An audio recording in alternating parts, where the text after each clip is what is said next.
सामान्यतया यह जो फल है वही आयुर्वेद में प्रयोग होता है।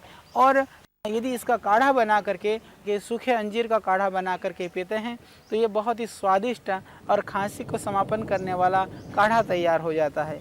ये ज़्यादा गर्म ना होते हुए भी यदि सूखा हुआ अंजीर, एक अंजीर, थोड़ी सी मुलेठी और 2-4 पत्तियाँ तुलसी की, इसको डाल करके आप काढ़ा बना करके दे दें तो आप देखेंगे एक तो स्वादिष्ट पेय जैसा लगता है, और दूसरी बात जो छोटे बच्चे हैं उनको भी आप इसका सेवन करा सकते हैं। तो चाहे वो छोटे बच्चे हों, चाहे बड़े हों, चाहे जवान हों, चाहे वृद्ध हों, सभी लोगों के लिए खांसी के लिए रोग की स्थिति, आपकी आयु, उस हिसाब से इसकी मात्रा का निर्धारण आप कर सकते हैं। तो यह जो अंजीर है यह बहुत ही लाभकारी है, बहुत ही गुणकारी है आपकी खांसी के रोगों के लिए।